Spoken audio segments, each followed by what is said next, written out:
O Senhor esteja com todos. Ele está no meio de nós. Proclamação do Evangelho de Jesus Cristo segundo Mateus. Glória a vós, Senhor.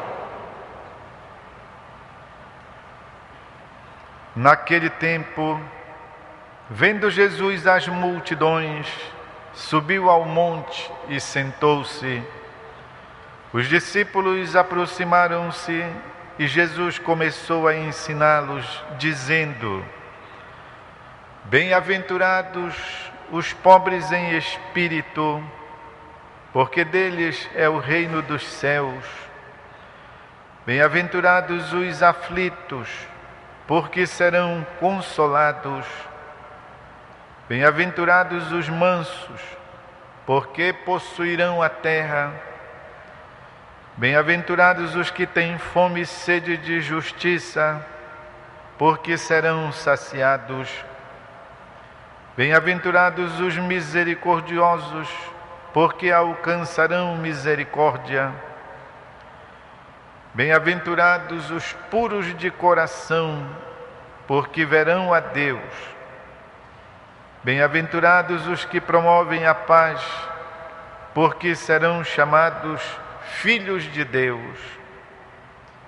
Bem-aventurados os que são perseguidos por causa da justiça, porque deles é o reino dos céus.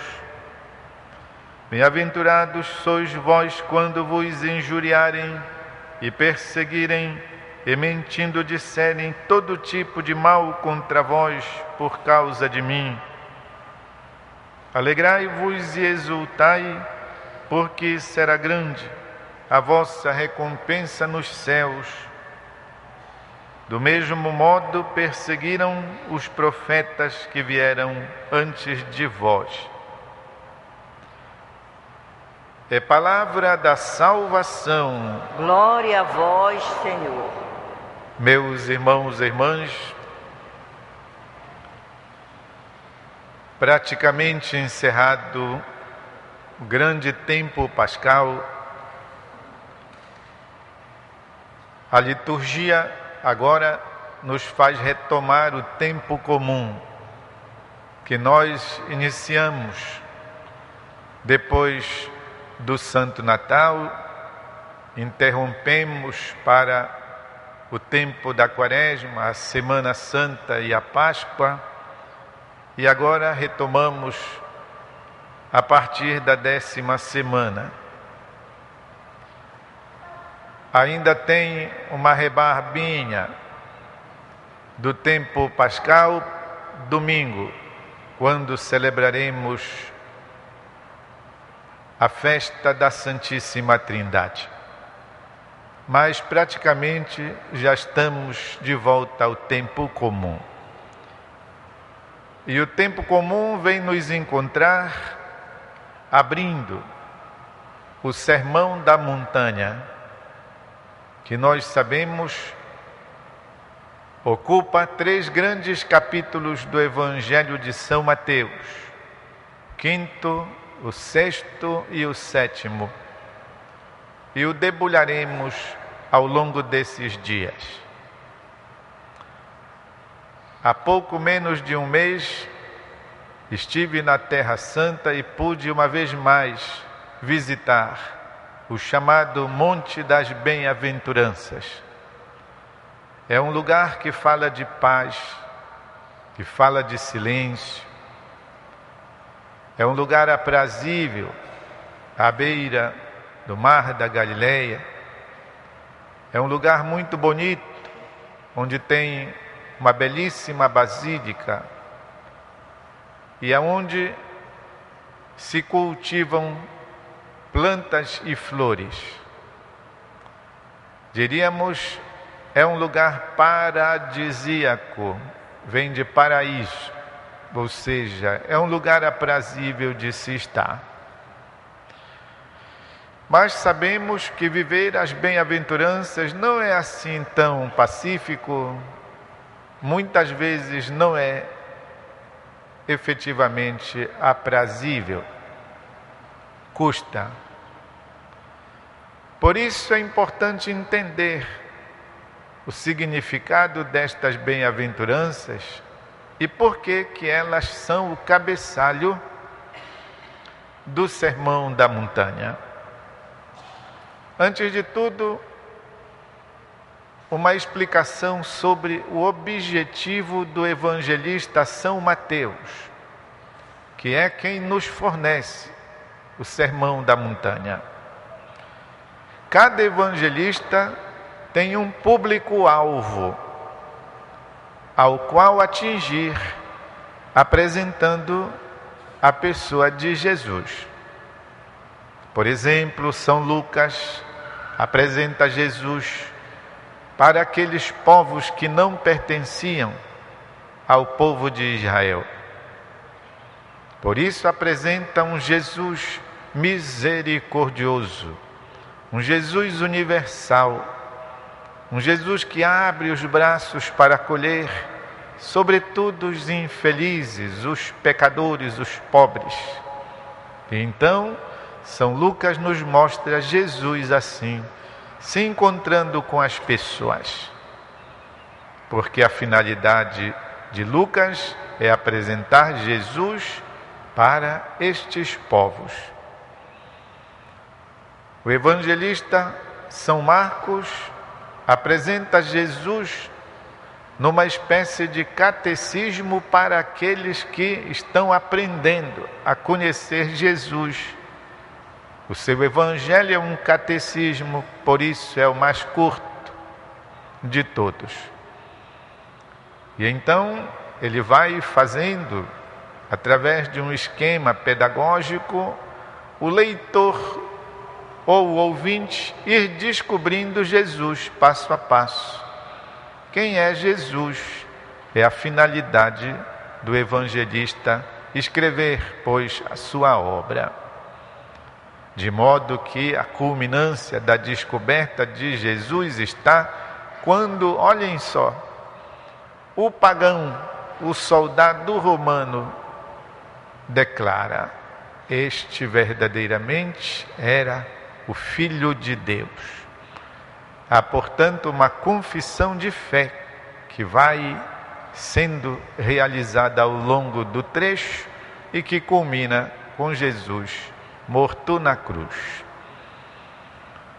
O evangelista São João é todo especial, todo particular. E o evangelista São Mateus, para quem escreve? Para os judeus. Ele vai apresentar Jesus para os judeus. Os judeus têm ainda hoje um profeta que eles mais amam. E nunca este profeta foi superado por nenhum outro, que é Moisés. A tal ponto que eles dizem, os judeus, que depois de Moisés não existiu outro a não ser o próprio Moisés. É uma maneira de dizer, depois de Moisés não tem para ninguém. Portanto, o evangelista São Mateus, ao apresentar Jesus Cristo para os judeus, o que ele faz? Para facilitar esta apresentação, ele põe Jesus como sendo um novo Moisés, um Moisés melhorado, um Moisés perfeito.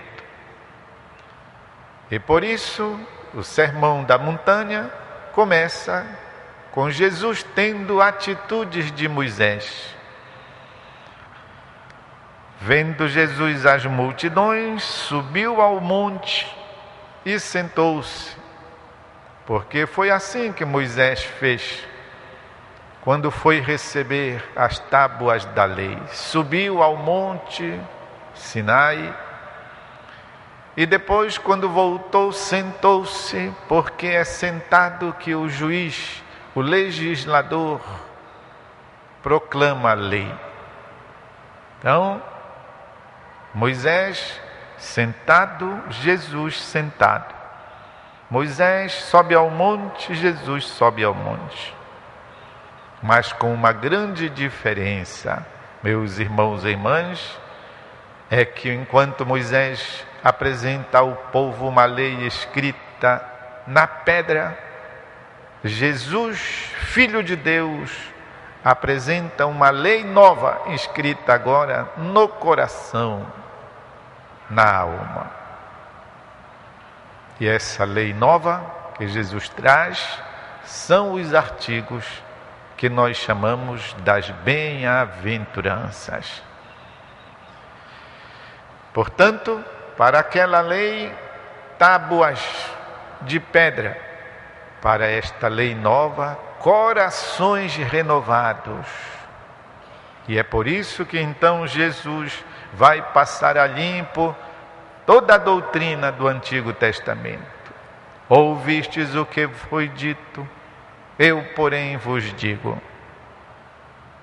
Assim, Jesus apresenta um ensinamento novo, mas para que se acolha tais ensinamentos, é preciso um coração novo, zerado, uma página em branco, para que então se possa escrever nessa alma purificada a nova lei. E essa nova lei vamos acompanhando ao longo da leitura do Sermão da Montanha, tem uma culminância.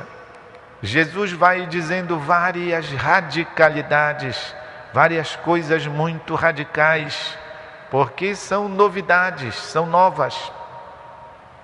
Jesus não veio do céu para passar tudo aquilo, para vir dizer coisas que todo mundo já soubesse. Ora, no mínimo teria sido perda de tempo se Jesus viesse aqui, para dizer, bebam água. Nós já sabemos que é preciso beber água. Jesus deve dizer coisas novas, coisas que nunca a boca de nenhum mestre, de nenhum fundador de religião se abriu para dizer. Por exemplo, a culminância do Sermão da Montanha: amai os vossos inimigos. É um ensinamento tão radical e tão novo que nós, cristãos, não entendemos, não aceitamos e por isso não vivemos ainda. Tal é a perenidade do radicalismo, do ensinamento saído da boca de Cristo. Ele não veio dizer coisas óbvias que todo mundo já soubesse. Veio dizer coisas novas, que ainda hoje, se porventura não tivesse saído da boca dele, nós diríamos que se trata de tolice, de alguém que tem devaneios, porque nós achamos que é de uma irrealidade absoluta. Não faz sentido dizer que é preciso não só suportar, tolerar, respeitar, senão que é preciso amar os inimigos. Meus irmãos e irmãs, vamos preparar assim o nosso coração. Todo dia vamos ler, nesses dias que se seguem, o Deus Conosco, a liturgia diária, para irmos acompanhando o desenvolvimento desse sermão de Jesus, que é o mais longo de todos. 3 grandes capítulos, 5º, 6º e 7º, e faremos bem se até chegando em casa a gente já adiantar uma leitura desse grande sermão, para que então, aproveitando o tempo comum da liturgia, possamos preparar o nosso consciente e o nosso inconsciente para acolher a grandiosidade do ensinamento divino, da divina revelação que Deus mesmo encarnado veio trazer para nós. Um instante de silêncio.